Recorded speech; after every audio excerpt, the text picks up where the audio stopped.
Machet taraba thawai mirelna reiba pangal puthokpa namo taibong langolda pokluraba yaibi mana nungsibagi siyom nungda lona thopna hingninglakpa naitom taba thawaina napalbuna thairade khallabaso ahinba pamba miyoibagi lamsatna awangba pal khagatliba senglaba thamoigi machinbu menduna kayada laithokna hingliba mashina mapal thonggi saktamni chimbalna thokna haidrabaso thamoide onthokpa matawni nongma hauki adubu mairabagi punsidi ahangba henjilai mathau satkadabar chaluraga ongduna muk laithokpa wakhal kaya khalurabaso awatpana masaruk oirakli mi yaya langba mafamda leplabaso thamoidi hangli nupa oibagi akanba napalna mahusagi punsiduda hingna botnarabaso wana thokle chokthare yenglu haraupam leraktre sakti suma mi samlai khantaruba mikupta magi ahenba pamba wakhalna fangliba sakti adudagi hena fangnaba upai thiki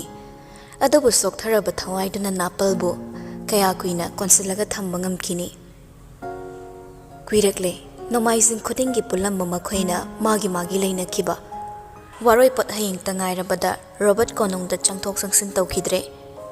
boy manipur thadokre thawaigi sanaba maru pieknabo oikre konungda khongul takhidre thamoina lona khoidazabido masana masabu minamduna thamlamba nungsibido kuire manakta lakhidaba ihang hanglaba magi punsida anawa punsi ama hobagi pangal thoktrabaso anam kanba manung kanba machatna karisu tawdabagumna ngasisu makhau pongna lepli ingthaba ngamdraba ayuk adunda tabli satli hayeng waroi potkidama konung manungda langlibado mahak taningde yawninglude mamana tharamba kaboklei pambidugi makhongda mathanda tarak satli ngasisu mahausagumna pambiduda kaboklei amakhaktang salami chatlambadu chapleplagi yingi ningsinglei mikup ama mi ingkholda hoba leidi nattedana konungsida hoba lei hekpada mapuda hainabagi chatnabi lei taragadi wanomba lakpagi khaktada iningthaugi appointment do miyoibagi punsi lambidagi hena sangladi chathose ai mina sumaina tawbasa hainade ai disoidan heklani somgi yaroi haiba wahaiduna leise pambagi hulsum hengat patongna tawre ai ngasi leise hetri makhai tumlaroi ai mina ngamba yaba nupi nate hanjin tarai mafam sida leplaga ihan hana chinda paudana kiba khana kibado magi chinthakta machin khumduna khana kiba nupimchado masam ingang ladana yingbada matam sigi yaklauba angang aphaubi man kibani ningsingda ningsinglaroi ngamdabana mari ningsinglai mana midu koksinduna leisangalambaduna nupiduna sana khongna makhongda hing len kiba thongnau makhongda leplaga phana kuini yingkibani ngasidi meeting famdagi lapkre masadu takna leithoklaga akoibadu yingli lamda uriba chingsang pareng amamam to oina yingli ukrul maike olai siroi chingsang makhongda lona thupna salauba chingi lili ude karamnabu ugani singzaw kayana thattuna thamkhrabada yambo kaidaramino khonjalduda mairaba hutlai thoraga yinglei mona leptuna lerami asomda mayamna yambungbu hangnari thabak khudingmak yambunggi apam-pamda haidrabadi mayamsina hekta tawsuluba ngamdre moina thokpa silona hairamliduni moina fanaba sinsano nangsu yawda yawe tandro thabak mayamse wanabani mona noglei mairabana thak wangkibana toina unaba phangdrabaso sakta khali haina pangsawda sawrabaso pumnamaki marumda asonba thamoi amadi pali khangbana mona irap lap thokte tamna changsilaglaga mairabagi nakanda lepi maike aduna laptakna leiriba paklabal lampak aduda olaga warido makha samthari yengune yambo ngasi nomaisingni adubu lampakse ihang hangle mahusa oiradi luang selungba khuman selungba ai khumani bema ningsen selungba amata watana leigani yamongna sago kangje sanase haigani ningsen selungbana mukna sanase haigani ningsengi apamba matung ina luwang selungbana mukna sanagani ningsen nangam khibada luwangna sauduna amuk hana sanasi haibada amaina takhulde mukna anirak sanade hairamlaga noktuna ningaidana leikhiba yambungna sagol mathakta phamlaga aikhoibu kangjei sanasi ade haina manoi bungogi wa indaba nakhoi loina hatlage tuplage haina dap tawba yambunggi wahaida aikhoina noktuna taba mohaidu haina mairabada yinglei mona nupadu sumring leplami yengkiba amada yengduna monasu amuk tapna leitholaga makhatai konungda sana lagle khumani bemaga yambunga rasil minagani khangna sagoi makok chingmina balaitabagi aina sanabu phakibani madi sagoi saba yamna pami namitto fazadra aikoi sanana gopi saduna sagoi makok chinglaga tholakpa basantaras namitto numit adubo yamungna kawba ngamkhigadrane huzikta mairaba monada leiduna yinglei nupido mapi taramle ado wana tinyo thaduna haininglebato hainabu honai matamgi yawalna aikhoigi asengba saktam puduna lakbago ngasidi sanaso ningsengi kachang oiramle kononggi angama thausingi sakti lamjelda atonba thawai singbu khulai oirubaki mahi oina khudi thiduna ngasidi machoi tanaba maram oire aigi wakhalna lohna sagatchaba naknaba yararoidaba mariso ngasidi mayaida thabat tatuna mangre yengloi khanna yengdraba magi maikeni yengleroi khanna yengdabadi ngamte Sharma aikhoina pamba posa khudingma aikhoigi oigani leitabane wari lairekta nungsiba mibo tarai hekta aigi oina thonglubaso nang aina hingliba asengma sangsar sidade madu chatnade asengma chatnabi subu miyoibana he kaukthokduna makhoigi aningba apambadugi mathawna haptuna asengba taibangi mayokta leplubagini tungda ningamdana lehaurise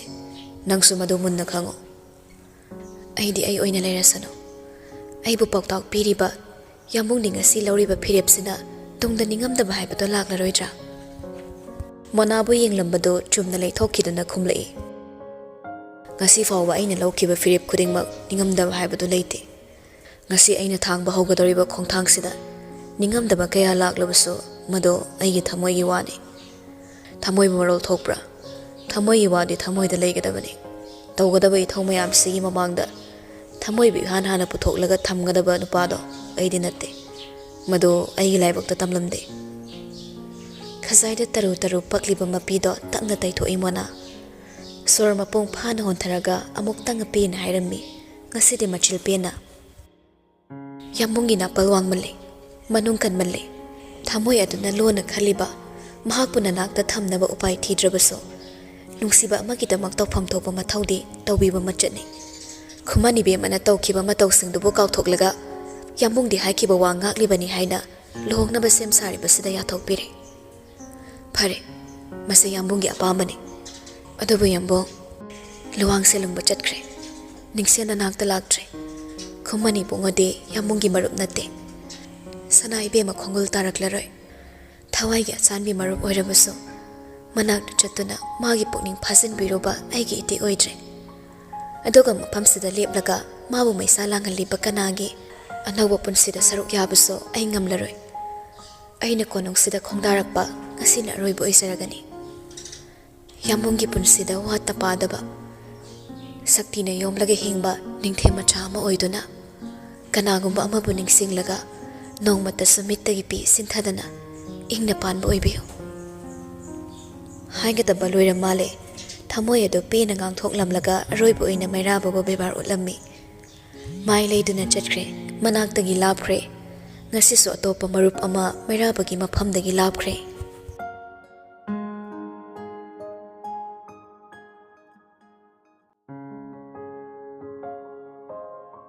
nakhong narabadi hayuko abuna nangbu yamna chatlangganu haibani nadeda ai pharabani kaisu tawdre siroi karasu ngamlani wahaiduda awon noglei nomaisingni haiduna church karubani anido lining laisol olakpada laisaka hina awabu oide maramdi isor amatani masak tonganbani haiba wakhalsina magi lainong laison bulamjingduna chatpani longpi khunda natte fungyargi sanga kiba church tun tana nidu laklibani laisa yawbana tarak thadorapani natte awon tapnai amaisu khungi social work togani haina meeting yaurumgani asam da khul dagi thoklinge da phasa sera nangi pakhangbo yam uninglamgani ne chatpadu chaple laga awon da yingla inupido adugi wado aina saroi se haraga aina chatning da bagi chattabani aduga matung manawdi mabu agi pakhang haigano hairam laga chatpa hokre awan prapap tane sawanu ne kachang nangna lona kappado ai ubani ne nangna haidrabasu aina karam oirogera nupina bukari gi aduk thongna leiba sabra ningthembu unaraga nangbu wahan bagi sin pena chaigadawani laisa khumlakte main road adugi nakanda chingmati emaka khatlaga leiba maphamni ani do mara yetna dana lamtu sitna na sengdok laba chingmai masado hek lang tharakpaga nakandagi khangkau kore sana cheskaro ro nangbo yengthori ani mak nawbatu nokmi leplammi hongnaruba tawda laisa nawbagi tungde yengi miding do khangmana khumla inupado akhoi yam mung yaurakti konungdagi kaya hendoktre ka hena luba thabak natradi aina dum chatle laisa makok tapna nomi awondu sawning nawbat onsile nandi kedo balakpra nakhoi ukhrulda lakana ne nawba chimbal da tapna soli sorry ne tawriside adubu sorry ne na swaida moi chingi mabung mapa mayam sida seran turan haizela phudi an bidana ko tu orani se chai cha dawdi akhoi yambung ne soi aina lakluse wa ngang ba udaba yadabani wakhal do khalam laga awonda monsilai mayeki de aisa sangsak ka noi khulga chatkadawni sangsak tana community hall sabagi konungi side gi fund bidawri aduga long pidana noi khulda sabu chapu singdo adu sabada changba khulai kara pithadoba adugi lakbani awondu tapthade laisana lona kappado bata madi propok saklabani hol sababu krigi na khoida haigadra haidaba yata dana haibani akhoi jagoi tawraso kumai selaso achawba mi da chatuna haizade khalgi laisa pakhang thabak sumin natuna paisa talaga senmani adumna holsu sagani sarkarna pirabasu konungi maral lawroi sangsak orabasu ukrulni ukrulda krigi mating pangira pangi harakati nangi ningthembu lakhalodana nawbudu humang haifet kangi adubu sagat luba yaba nate noktuna khumi yambung sulak ningi poni da aduda hayeng waroi poni magi mathau yawtrabasu bor oiduni na chathokpa yadaba haiduda nakanda lai thoktuna leplam manupido nawbada yingle amadusu hai khai dokluraga kari nungina yawe awanna ngaung hangle waroi pot haibadi karira aisu pakhang ni akopa marol ga gyan tade engagement gi maong ni maming go ina puthokpani konung ni na thorom wat pa yadabagi ni waroi pot loraga barthon chatpa horani awondi lai saki nungai tabane yingle napidusu kari su tawdabagum leplammi khangde thamoi de kamdawram gadabano awondo ngangnarare khanduna nawbada tapnon silakli sagat padu leplaga thainagi matamdade tangkhul pakhang singna nakhoi meitei bu yam sawbani thabak ni haiduna chingda lakraga chingi nupi bunung sinagani aduga tampak dan khraga ekhoi bu kawpiba magi nupi oituna lawrabasu yum dan khrabadi hekta kawbani khulda lakpa kana da suyum panba yaroi haina lesa singbo thingba thambani akhoi ibung singna haibado yamna chumkhre ko maitei nupa se lusilaklapadi makoi hinglaga loire khanba male ne wahai du naw ba khasakta ikai mara leitrabasu ikai ba pokhalle awanna makha tagi hek tawbaga laisana awan gi makhutto ta paisilaga naw pato onsilai adudi naw ba naksuna thau chacharoro akhoi su khundan gadabani naw ba makok tapna nomi laisama mai laikre uhawi seliba phanek illiba inafi ukrulda ingduna talaibana kudang asangmada amuba machugi furit samdur sambul chawrap pulli maithongdu ike keramde mahusadi khazakta orabasu kebani adubu ngasidi karisu action taisilamde ningsengi mi singna thaujalakpa gari dugi thong hangkibada obada nawba taha tha kaure sana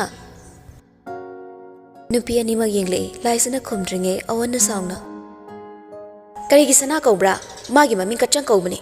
mabu maite kyamu heningbra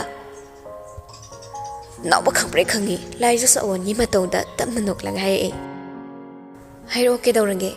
nangna e kauri do nawba haisira hairosira khalle adubu chapmani hairabasu haidrabasu lainariba khongpam sidi honglaroi khangbana itap tapna khummi nangna tangkhul fizo set pase ꯑꯩꯈꯣꯏ ꯌꯥꯝꯕꯨꯡꯅ ꯂꯣꯟꯅ ꯌꯦꯡꯂꯒ ꯅꯣꯛꯄꯅꯤ ꯉꯁꯤꯁꯨ ꯌꯥꯝꯕꯨꯡꯅ ꯎꯔꯗꯤ ꯆꯤꯟꯅ ꯐꯖꯩꯅ ꯍꯥꯏꯗ꯭ꯔꯁꯨ ꯃꯥ ꯁꯣꯏꯗꯅ ꯅꯣꯛꯀꯅꯤ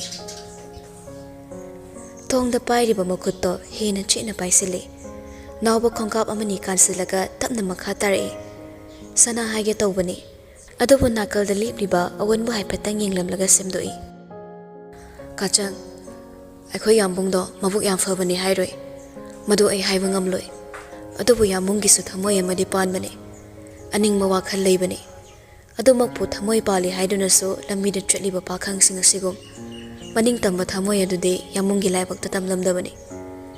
ꯑꯩꯅ ꯂꯧꯅꯤꯡꯕ ꯅꯨꯄꯤ ꯂꯧꯕꯗ ꯑꯀꯥꯏꯕ ꯂꯩꯔꯣꯏ ꯑꯗꯨꯕꯨ ꯌꯥꯝꯕꯨꯡꯅ ꯂꯧꯅꯤꯡꯕ ꯅꯨꯄꯤ ꯂꯧꯕꯗꯤ ꯃꯔꯩ ꯇꯧꯅꯔꯛꯇꯨꯅ ꯂꯩꯕꯥꯛ ꯋꯥꯊꯣꯛ ꯑꯣꯏꯒꯅꯤ ꯑꯩꯒꯤꯁꯦ ꯖꯥꯠ ꯑꯃꯁꯨꯡ ꯙꯔꯃꯒꯤ ꯋꯥꯔꯤ ꯅꯠꯇꯦ ꯂꯥꯏꯁꯨ ꯈꯣꯟꯖꯦꯜ ꯅꯤꯛꯇꯅꯕ ꯌꯥꯝꯅ ꯋꯥꯅ ꯐꯥꯖꯤꯜꯂꯤ ꯀꯔꯤꯒꯤꯅꯣ ꯅꯪꯅ ꯑꯩꯉꯣꯟꯗ ꯍꯥꯏꯔꯤꯁꯤꯕꯣ ꯑꯩꯕꯨ ꯃꯥꯒꯤ ꯀꯅꯥꯅꯣ ꯅꯥꯎꯕ ꯀꯅꯥꯁꯨ ꯅꯠꯇꯦ ꯑꯩꯈꯣꯏ ꯌꯥꯝꯕꯨꯡ ꯅꯈꯣꯏ ꯑꯅꯤ ꯀꯔꯤꯒꯨꯝꯕ ꯃꯈꯜ ꯑꯃꯠꯇꯒꯤ ꯃꯔꯤ ꯂꯩꯅꯗꯦ ꯑꯗꯨꯕꯨ ꯀꯔꯤꯁꯨ ꯊꯣꯛꯅꯗꯕ ꯅꯪꯅ ꯌꯥꯝꯕꯨꯡꯕꯨ ꯈꯜꯂꯂꯣꯏꯗꯕ ꯋꯥꯈꯜ ꯀꯌꯥ ꯈꯜꯍꯜꯂꯦ ꯃꯥꯕꯨ ꯇꯨꯝꯕ ꯌꯥꯍꯟꯗꯦ ꯆꯥꯕ ꯌꯥꯍꯟꯗꯦ ꯄꯨꯟꯁꯤꯗ ꯅꯤꯡꯉꯝꯗꯕ ꯀꯔꯤꯅꯣ ꯃꯁꯛ ꯈꯪꯗꯕ ꯌꯥꯝꯕꯨꯡꯒꯤ ꯃꯐꯝꯗ ꯅꯪꯅ ꯈ꯭ꯋꯥꯏꯗꯒꯤ ꯆꯥꯎꯕ ꯅꯤꯡꯉꯝꯗꯕ ꯑꯃ ꯑꯣꯏꯍꯟꯒꯗꯧꯔꯦ ꯅꯥꯎꯕ ꯁꯣꯔ ꯍꯣꯟꯊꯔꯒ ꯑꯃꯨꯛ ꯃꯈꯥ ꯇꯥꯏ ꯌꯥꯝꯕꯨꯡꯗꯤ ꯎꯠꯊꯣꯛꯄ ꯍꯩꯇꯕꯅꯤ ꯍꯩꯔꯕꯁꯨ ꯎꯠꯊꯣꯛꯂꯣꯏ ꯄꯣꯛꯄꯗꯒꯤ ꯀꯣꯅꯨꯡꯗ ꯇꯔꯛ ꯂꯤꯜꯂꯛꯄ ꯃꯥꯅ ꯑꯇꯩ ꯄꯥꯈꯪꯒꯨꯝꯅ ꯅꯨꯡꯁꯤꯕ ꯀꯅꯥꯒ ꯂꯣꯏꯅꯕꯁꯨ ꯍꯩꯇꯕꯅꯤ ꯅꯨꯡꯁꯤ ꯅꯨꯡꯉꯣꯜ ꯌꯥꯎꯗꯕ ꯅꯈꯣꯏ ꯑꯅꯤꯒꯤ ꯋꯥꯔꯤꯁꯤꯅ ꯃꯥꯕꯨꯗꯤ ꯄꯨꯟꯁꯤ ꯆꯨꯞꯄ ꯑꯣꯠꯇꯨꯅ ꯂꯩꯍꯧꯔꯅꯤ ꯆꯨꯝꯃꯤ ꯀꯥꯆꯪ ꯑꯩꯈꯣꯏ ꯌꯥꯝꯕꯨꯡ ꯂꯨꯍꯣꯡꯒꯗꯧꯔꯦ ꯑꯗꯨꯕꯨ ꯅꯪꯅ ꯃꯥꯕꯨ ꯋꯥꯔꯧꯗ꯭ꯔꯤꯉꯩ ꯌꯥꯝꯕꯨꯡꯒꯤ ꯊꯃꯣꯏꯗ ꯃꯁꯥꯐꯥꯎ ꯈꯪꯍꯟꯗ ꯂꯣꯟꯅ ꯇꯥꯔꯤꯕ ꯃꯃꯤ ꯑꯗꯨꯗꯤ ꯅꯪꯒꯤꯅꯤ ꯍꯥꯏꯕꯁꯤꯃꯇꯪ ꯅꯪꯅ ꯈꯪꯈꯣ ꯋꯥꯍꯩꯗꯨ ꯊꯥꯖꯔꯨꯒꯅ ꯀꯔꯤ ꯊꯥꯖꯗ꯭ꯔꯒꯅ ꯀꯔꯤ ꯈꯦꯟꯅꯕ ꯂꯩꯇꯦ ꯃꯐꯝꯗ ꯍꯌꯦꯡ ꯃꯔꯣꯏꯄꯣꯛ ꯄꯨꯒꯗꯧꯔꯕ ꯀꯅꯥ ꯑꯃꯒꯤ ꯃꯔꯝꯗ ꯅꯨꯡꯁꯤ ꯏꯍꯨꯜ ꯄꯣꯛꯇꯨꯅ ꯋꯥꯔꯤ ꯁꯥꯕꯗꯣ ꯇꯂꯛꯇꯨꯅ ꯂꯥꯏꯖ ꯅꯥꯎꯕꯗꯣ ꯍꯣꯏ ꯃꯥꯏ ꯍꯥꯏꯔꯝꯗ ꯊꯣꯡꯗꯨ ꯍꯥꯡꯂꯒ ꯄ꯭ꯔꯕꯨꯞ ꯀꯥꯈꯠꯇꯨꯅ ꯐꯝꯈ꯭ꯔꯦ ꯃꯃꯥꯏꯗꯨ ꯊꯣꯡꯅꯥꯎꯔꯣꯝꯗ ꯑꯣꯟꯊꯣꯛꯇꯨꯅ ꯂꯩꯈꯤ ꯈꯪꯗꯦ ꯉꯁꯤꯁꯨ ꯀꯞꯂꯤꯕ꯭ꯔꯥ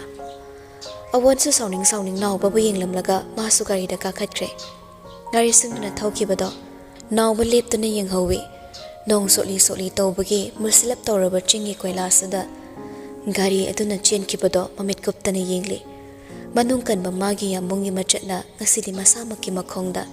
ꯁꯤꯡꯖꯪꯅ ꯌꯥꯟꯁꯤꯟꯖꯔꯅꯤ ꯈꯜꯂꯨꯕꯗ ꯇꯨꯡꯒꯤꯗꯃꯛ ꯋꯥꯗꯕ ꯉꯝꯗꯦ ꯃꯥꯏ ꯂꯩꯊꯣꯛꯂꯒ ꯇꯣꯡꯂꯤꯕ ꯅꯨꯄꯤꯗꯣ ꯃꯆꯤ ꯂꯦꯡꯗꯦ ꯃꯥꯏꯊꯣꯡꯗ ꯐꯨꯔꯤ ꯄꯨꯡꯌꯥꯔꯒꯤ ꯑꯇꯞꯄ ꯅꯨꯡꯁꯤꯠꯅ ꯎꯆꯥꯟꯅ ꯄꯔꯦꯡ ꯂꯦꯡꯉꯤ ꯃꯅꯥꯗ ꯄꯛꯍꯧꯕ ꯅꯣꯡꯂꯤꯛꯅ ꯂꯝꯕꯤꯗ ꯈꯖꯤꯛ ꯈꯤꯛꯊꯔꯤ ꯃꯗꯨꯕꯨ ꯌꯦꯡꯗꯨꯅ ꯀꯞꯂꯤꯕ꯭ꯔꯥ ꯑꯋꯣꯟꯁꯨ ꯇꯧꯐꯝ ꯈꯪꯗꯦ ꯃꯈꯨꯠꯅ ꯂꯥꯝꯂꯒ ꯂꯥꯏꯖꯒꯤ ꯃꯈꯨꯠ ꯇꯞꯅ ꯄꯥꯏꯁꯤꯜꯂꯛꯏ ꯍꯧꯖꯤꯛꯇ ꯂꯥꯏꯖ ꯃꯃꯥꯏ ꯑꯣꯟꯁꯤꯜꯂꯛꯂꯦ ꯍꯥꯏꯅ ꯃꯤꯠꯁꯅꯥ ꯑꯅꯤꯗꯣ ꯄꯤꯅ ꯄꯨꯡꯇꯨꯝ ꯊꯨꯝꯂꯝꯂꯦ ꯍꯥꯏꯔꯛꯏ ꯇꯅꯤꯛ ꯇꯧꯏ ꯑꯋꯣꯟꯕꯨ ꯃꯨꯟꯅ ꯌꯦꯡꯂꯒ ꯀꯔꯤꯒꯤꯅꯣ ꯃꯥꯅ ꯑꯁꯨꯛ ꯐꯠꯇ꯭ꯔꯤꯁꯦ ꯃꯥꯅ ꯄꯥꯝꯕ ꯁꯛꯇꯤꯗꯣ ꯑꯩꯅꯗꯤ ꯄꯤꯕ ꯉꯝꯂꯣꯏꯁꯤꯔꯥ ꯑꯃꯩꯅ ꯃꯥꯕꯨ ꯁꯥꯎꯏ ꯃꯥꯕꯨ ꯌꯥꯗꯦ ꯍꯥꯏꯅ ꯑꯩꯕꯨꯗꯤ ꯃꯥꯅ ꯃꯤ ꯑꯣꯏꯅ ꯊꯥꯔꯔꯣꯏꯁꯤꯔꯥ ꯅꯠꯇ꯭ꯔꯒꯅ ꯑꯩꯅ ꯇꯥꯡꯈꯨꯜ ꯑꯣꯏꯔꯝꯕꯁꯤꯅ ꯀꯣꯅꯨꯡꯒꯤ ꯃꯤꯡꯆꯠ ꯊꯤꯒꯅꯤ ꯍꯥꯏꯔꯤꯕ꯭ꯔꯥ ꯍꯥꯏꯗꯣꯛꯈꯤꯕ ꯋꯥ ꯉꯥꯛꯇꯕ ꯌꯥꯗꯕ ꯃꯍꯥꯛꯅꯤ ꯈꯪꯅ ꯀꯔꯤꯒꯤꯅꯣ ꯑꯩꯅ ꯑꯁꯨꯛ ꯑꯅꯝ ꯀꯟꯗꯨꯅ ꯃꯥꯒꯤ ꯈꯣꯡꯐꯝ ꯍꯣꯡꯍꯜꯂꯤꯁꯦ ꯀꯔꯤ ꯍꯥꯏꯒꯗꯕꯅꯣ ꯈꯪꯗꯦ ꯑꯋꯣꯟ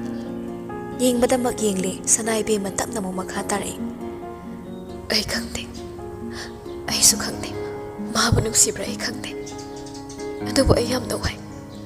ꯃꯥꯕꯨ ꯅꯤꯡꯁꯤꯡꯂꯒ ꯑꯩ ꯋꯥꯏ ꯑꯋꯣꯟ ꯀꯔꯤꯒꯤꯅꯣ ꯑꯩꯅ ꯃꯅꯤꯄꯨꯔꯗ ꯍꯜꯂꯛꯂꯝꯃꯤꯁꯦ ꯑꯩꯅ ꯃꯅꯤꯄꯨꯔꯗ ꯍꯜꯂꯛꯂꯝꯗ꯭ꯔꯗꯤ ꯑꯩ ꯃꯥꯕꯨ ꯊꯦꯡꯅꯔꯝꯂꯣꯏ ꯀꯔꯤꯒꯤꯅꯣ ꯑꯩꯕꯨ ꯄꯣꯛꯄ ꯏꯄꯥꯃꯛꯅ ꯑꯩꯕꯨ ꯍꯥꯠꯅꯕ ꯍꯣꯠꯅꯔꯝꯕ ꯀꯔꯤꯒꯤꯅꯣ ꯑꯩꯕꯨ ꯎꯈ꯭ꯔꯨꯜꯁꯤꯗꯒꯤ ꯂꯥꯞꯅ ꯏꯟꯊꯣꯛꯇꯨꯅ ꯃꯕꯨꯛ ꯐꯠꯇꯕ ꯅꯤꯡꯊꯦꯝꯃꯒ ꯅꯛꯁꯤꯟꯅꯕ ꯄꯨꯟꯁꯤ ꯑꯃꯗ ꯍꯤꯡꯍꯜꯂꯝꯕ ꯑꯋꯣꯟ ꯀꯔꯤꯒꯤꯅꯣ ꯑꯩꯅ ꯌꯥꯝꯕꯨꯡꯒ ꯊꯦꯡꯅꯔꯨꯔꯤꯁꯦ ꯀꯔꯤꯒꯤꯅꯣ ꯑꯩꯅ ꯃꯥꯒꯤꯗꯃꯛ ꯀꯞꯂꯤꯁꯦ ꯈꯪꯗꯦ ꯕꯤꯗꯤꯅ ꯀꯔꯤ ꯇꯝꯂꯝꯕ ꯀꯞꯂꯔꯣꯏ ꯈꯟꯅ ꯇꯥꯔꯛꯂꯤꯕ ꯄꯤꯗꯨ ꯇꯞꯅ ꯇꯩꯊꯣꯛꯏ ꯑꯃꯨꯛ ꯍꯟꯅ ꯃꯊꯟꯗ ꯀꯞꯂꯔꯣꯏ ꯋꯥꯁꯛꯆꯩ ꯐꯅ ꯀꯨꯏꯅ ꯊꯧꯔꯒ ꯈꯨꯜꯒꯤ ꯈꯨꯟꯖꯤꯜ ꯌꯧꯔꯛꯂꯦ ꯅꯨꯄꯤ ꯑꯅꯤꯗꯨ ꯀꯨꯝꯊꯍꯧꯔꯦ ꯃꯗꯨꯗꯒꯤ ꯈꯣꯡꯅ ꯀꯥꯈꯠꯀꯗꯕꯅꯤ ꯑꯋꯣꯟꯅ ꯂꯥꯏꯖꯕꯨ ꯇꯞꯅ ꯃꯈꯨꯠ ꯁꯝꯂꯛꯏ ꯑꯅꯤꯗꯨ ꯃꯈꯨꯠ ꯑꯅꯤ ꯀꯣꯠꯁꯤꯟꯅꯔꯒ ꯇꯞꯅ ꯀꯥꯔꯛꯂꯦ ꯅꯨꯄꯤꯗꯨꯅ ꯁꯨꯛꯊꯕꯗ ꯎꯕꯗ ꯊꯦꯝꯕꯒ ꯑꯋꯣꯟ ꯅꯣꯛꯂꯒ ꯋꯥ ꯉꯥꯡꯂꯛꯏ ꯍꯣꯔꯦꯟꯗꯤ ꯌꯥꯏꯄꯟ ꯍꯦꯛꯄ ꯆꯠꯁꯦꯀꯣ ꯂꯣꯛꯇ ꯀꯨꯝꯂꯒ ꯉꯥ ꯐꯥꯕꯁꯨ ꯇꯝꯕꯤꯒꯦ ꯏꯝꯐꯥꯜꯗ ꯀꯔꯤ ꯅꯨꯡꯉꯥꯏꯕ ꯍꯦꯟꯒꯦꯔꯥ ꯋꯥꯔꯨꯀꯣꯛ ꯁꯦꯝꯂꯒ ꯁꯝꯗ ꯍꯥꯞꯇꯨꯅ ꯂꯧꯇꯒꯤ ꯏꯁꯤꯡ ꯁꯣꯛꯄ ꯆꯠꯁꯦ ꯆꯐꯨ ꯁꯥꯕꯁꯨ ꯇꯝꯕꯤꯒꯦ ꯑꯩꯈꯣꯏ ꯂꯣꯡꯄꯤꯗꯤ ꯆꯐꯨ ꯁꯥꯕꯅ ꯑꯩꯈꯣꯏꯒꯤ ꯊꯕꯛ ꯑꯣꯏꯕꯅꯤꯀꯣ ꯃꯥꯕꯨ ꯋꯥꯈꯜ ꯈꯟꯗꯅꯕ ꯍꯥꯏꯔꯤꯕꯅꯤ ꯈꯪꯉꯤ ꯂꯥꯏꯖ ꯀꯩꯁꯨ ꯈꯨꯝꯗꯦ ꯂꯣꯏꯔꯣꯏ ꯉꯝꯕ ꯆꯤꯡꯒꯤ ꯂꯝꯕꯤꯗꯣ ꯇꯞꯅ ꯑꯃꯨꯛ ꯀꯥꯈꯠꯂꯛꯂꯦ ꯈꯖꯤꯛꯇꯪ ꯏꯟꯁꯤꯜꯂꯛꯄꯗ ꯏꯜꯂꯤꯕ ꯐꯤꯗꯣ ꯇꯥꯁꯤꯜꯂꯒ ꯁꯦꯝꯖꯤꯜꯂꯤ ꯅꯣꯟꯊꯗꯨꯅ ꯑꯍꯣ ꯑꯔꯥꯛ ꯌꯦꯡꯂꯤ ꯋꯥ ꯉꯥꯡꯅ ꯉꯥꯡꯅ ꯆꯠꯂꯝꯕ ꯑꯋꯣꯟ ꯆꯞ ꯂꯦꯞꯈꯤ ꯀꯔꯤ ꯇꯧꯔꯕꯅꯣ ꯈꯟꯅ ꯃꯥꯁꯨ ꯌꯦꯡꯂꯨꯕꯗ ꯎꯔꯛꯂꯦ ꯂꯩꯖꯕꯤ ꯊꯥꯗꯨꯅ ꯀꯦꯔꯒ ꯊꯣꯡꯒꯥꯜꯗ ꯂꯦꯞꯂꯝꯕ ꯅꯨꯄꯤꯗꯣ ꯁꯛꯇꯝꯗ ꯎꯕꯗ ꯑꯋꯣꯟ ꯂꯥꯏꯁꯨꯕꯨ ꯌꯦꯡꯂꯛꯏ ꯍꯥꯏꯔꯛꯏ ꯁꯅꯥ ꯏꯕꯦꯝꯃꯗꯨꯅ ꯑꯋꯣꯟ ꯅꯪ ꯆꯪꯂꯝꯃꯣ ꯑꯩ ꯈꯔ ꯇꯞꯅ ꯆꯪꯉꯛꯀꯦ ꯌꯥꯗꯦ ꯂꯦꯞꯇꯨꯅ ꯂꯩ ꯅꯨꯄꯤꯗꯣ ꯑꯗꯨꯕꯨ ꯂꯥꯏꯁꯤꯒꯤ ꯏꯪꯒꯤꯠ ꯎꯕꯗ ꯆꯪꯅꯤꯡꯗ ꯆꯪꯈ꯭ꯔꯦ ꯁꯅꯥ ꯏꯕꯦꯝꯃꯗꯣ ꯈꯣꯡꯀꯥꯞ ꯑꯃ ꯑꯅꯤ ꯊꯥꯡꯒꯠꯇꯨꯅ ꯂꯦꯞꯄꯤ ꯂꯦꯞꯂꯝꯕ ꯅꯨꯄꯤ ꯑꯗꯨꯁꯨ ꯆꯪꯁꯤꯜꯂꯛꯂꯒ ꯃꯥꯌꯣꯛꯅꯅ ꯂꯦꯞꯄꯤ ꯂꯥꯏꯖꯕ ꯈꯣꯡꯗꯒꯤ ꯇꯣꯟꯐꯥꯎ ꯌꯦꯡꯂꯒ ꯅꯣꯛꯐꯦꯠ ꯇꯧꯔꯛꯏ ꯌꯥꯝ ꯄꯛꯆꯩꯌꯦ ꯑꯩꯈꯣꯏ ꯍꯦꯛ ꯂꯣꯏꯕꯒ ꯅꯪ ꯑꯃꯨꯛ ꯍꯣꯡꯕ ꯌꯥꯔꯅꯤ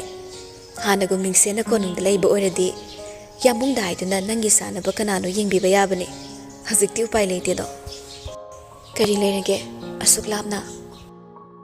ꯇꯣꯟ ꯅꯣꯛꯂꯗꯨꯅ ꯐꯤ ꯃꯔꯨꯝꯗ ꯄꯥꯏꯔꯛꯄ ꯑꯉꯥꯡꯕ ꯃꯆꯨꯒꯤ ꯀꯥꯔꯠꯇꯣ ꯄꯨꯊꯣꯛꯂꯒ ꯎꯠꯂꯤ ꯁꯤ ꯈꯪꯕ꯭ꯔꯥ ꯂꯨꯍꯣꯡꯕꯒꯤ ꯕꯥꯔꯇꯣꯟꯅꯤ ꯍꯌꯦꯡ ꯋꯥꯔꯣꯏ ꯄꯣꯠ ꯂꯣꯏꯔꯒ ꯆꯠꯄ ꯍꯧꯒꯗꯕꯅꯤ ꯑꯗꯨꯕꯨ ꯈ꯭ꯋꯥꯏꯒꯤ ꯁꯔꯨꯛ ꯊꯨꯡꯗ꯭ꯔꯤꯉꯩ ꯅꯪꯒꯤ ꯍꯥꯟꯅ ꯄꯤꯅꯤꯡꯕꯩ ꯏꯈꯣꯡꯅ ꯊꯣꯡꯅ ꯂꯥꯛꯄꯅꯤ ꯂꯥꯛꯄ ꯂꯥꯛꯇꯕ ꯅꯪꯒꯤ ꯑꯄꯥꯝꯕꯅꯤ ꯁꯦ ꯄꯥꯏꯁꯤꯜꯂꯣ ꯌꯥꯝꯕꯨꯡ ꯑꯩꯈꯣꯏꯅꯤ ꯂꯨꯍꯣꯡꯕꯒꯤ ꯕꯥꯔꯇꯣꯟ ꯂꯥꯛꯂꯗꯤ ꯍꯦꯟꯅ ꯅꯨꯡꯉꯥꯏꯅꯤ ꯑꯁꯤ ꯍꯥꯏꯔꯒ ꯌꯥꯝꯅ ꯏꯪꯅ ꯅꯣꯛꯏ ꯍꯨ ꯄꯨꯔꯕꯤꯟ ꯃꯤꯅꯣꯛ ꯑꯗꯨꯒꯅ ꯃꯈꯨꯠꯇ ꯄꯥꯏꯔꯤꯕ ꯕꯥꯔꯇꯣꯟꯗꯨꯒ ꯁꯤꯔꯣꯏ ꯆꯤꯡꯁꯥꯡꯗꯒꯤ ꯍꯨꯝꯊꯔꯛꯄ ꯇꯅꯤꯛ ꯇꯅꯤꯛꯄ ꯃꯥꯂꯪꯗꯣ ꯃꯤꯀꯨꯞꯁꯤꯗ ꯁꯅꯥ ꯏꯕꯦꯝꯃꯒꯤ ꯃꯐꯝꯗꯗꯤ ꯃꯔꯚꯨꯃꯤꯒꯤ ꯑꯀꯣꯏꯕꯗ ꯁꯤꯠꯄ ꯂꯨꯝꯕꯨ ꯂꯨꯝꯕꯨ ꯁꯥꯕ ꯃꯥꯂꯪꯕꯒꯤ ꯃꯁꯛꯅꯤ